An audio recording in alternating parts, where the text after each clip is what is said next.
Hey, what's up, NBA fan? What's up, all sports fans? This is JB right here, host of the Behind the Bench podcast networking channel. Just want to give a shout out to the rest of the crew. I'm talking about Shy, Kelvin, and Jermaine. And for everyone who's tuning in, I hope that you support Behind the Bench, become a subscriber, and help the podcast become the best that it can be. Now check this out. Check this out, man. The guy to the left and the guy to the right. Now, when you look back at their careers, who would you say is the greater player? Who would you say had the greater career? Who would you say had the most talent? Who would you say that won more? Well, according to today's current environment of NBA sports commentary, you're led to believe that all those generations of players who represented the league and helped shape the league to what we became to know it as, where it eventually would rise to global precedence, we're led to believe that those players weren't nothing. We're led to believe that those players weren't any good. We're led to believe there's nothing but plumbers and firemen. Well, guess what? The guy to the right, Bob Cousy, not only did he become the NBA's first great point guard, but he won 6 NBA World Championships. 6. As the premier point guard in the NBA. The Houdini of the hardwood. That's who he was known as, Bob Cousy. And to me, if you win 6 world championships, it don't matter what decade you played in. That means you're one of the greatest who ever did at your position. So when you factor in winning, well, I would say that Bob Cousy should still be considered one of the top 5 greatest point guards of all time. But when you talk about the guy to the right, J.J. Redick, now in college, he was a hell of a player. And I believe J.J. Redick, when he left Duke and went to the NBA, I believe he was the all-time leading scorer in ACC basketball history. Atlantic Coast Conference. I'll give him that. But the problem is, he was a solid player throughout his career. A role player who can shoot. He did not dictate winning.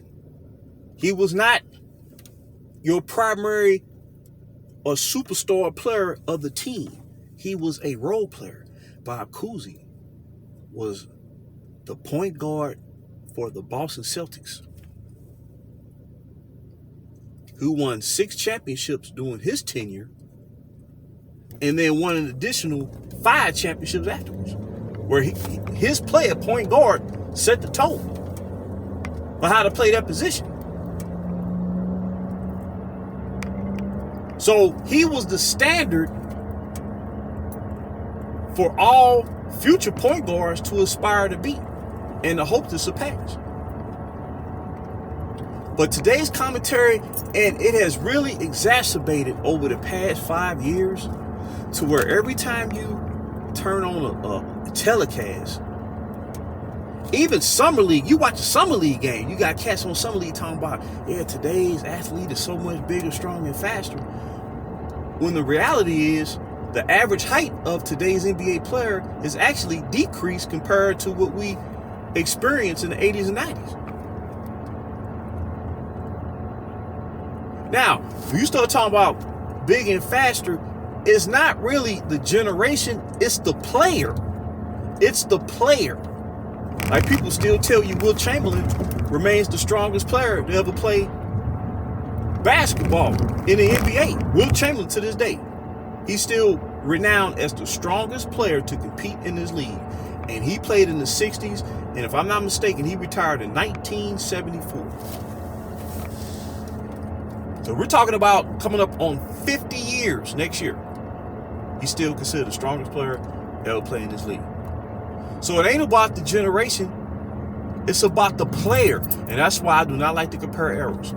But they are so keen and hell-bent on trying to prove that today's athlete is so much better than generations past. And they emphasize it on the daily, and it's a turnoff. And what's crazy is the players that they trying to propel and exalt, well, they haven't won as much as those past luminaries and legendary players. That's the irony of it all, man. And it's a turnoff, and it's a disrespect to those past players. Quiet as it's kept, when the original greatest 50 players was selected in 1996, half of those players competed in the era of Michael Jordan. That was the era where you had all-time great elite centers competing at the same time. That was the era, not just in the 80s, but in the 70s and 60s, where players entering the NBA on average completed 3 years of college basketball. There was no high school players coming in the league on the regular. And we didn't have the one and done system where you got players, they may have tremendous athleticism and potential, but they're entering the league way too early when their skill set hasn't developed and they're not physically mature to make that immediate impact the way past players did when they entered the NBA. And what's ironic is nothing has changed. The court is still the same dimensions, like 46 by 92. The rim is still 10 feet up in the air.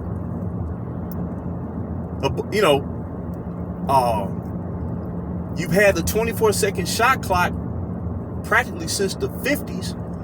Nothing has fundamentally changed in terms of the dimensions of the court.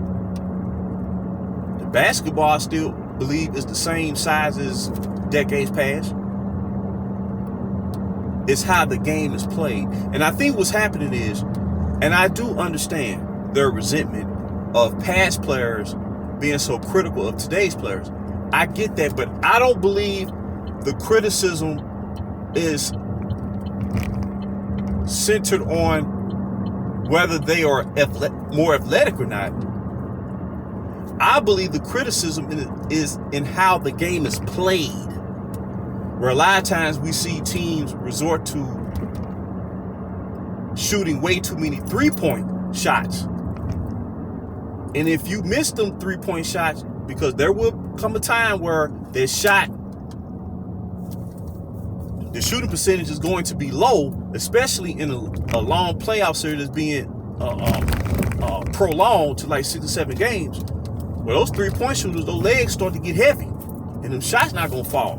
And that's where you need to run an actual half-court set, and primarily inside out, where with Nikola Jokic, what he's achieved this past season, winning the championship, now we may witness more balance to where you have inside play, intermediate play, and then you have your three-point shooting when appropriate. I believe that's the critique that's being expressed by past generation of players. It's not about the athletic ability. It's about the way the game is being played. But still, at the end of the day, this commentary trashing past players, calling them plumbers and firemen. Well, when the NBA first started, they weren't paying salary the way we see players getting paid now. So they did have to hold a secondary job to compensate their livelihood until salaries increased decade after decade after decade. But at the end of the day, those were the pioneers, and they should always be respected. And when you start talking about who's the greatest, to me, it's not about the generation or the era. It's about the player and what he achieved during the time that he played. And if these pundits start thinking like that, they'll stop trashing the past and start respecting the past. And then I think the game will return back to the level of balance that we saw from decades past. So that's just my take on it. And I just want to drop that. This is JB. And until next time, BTB, behind the bench.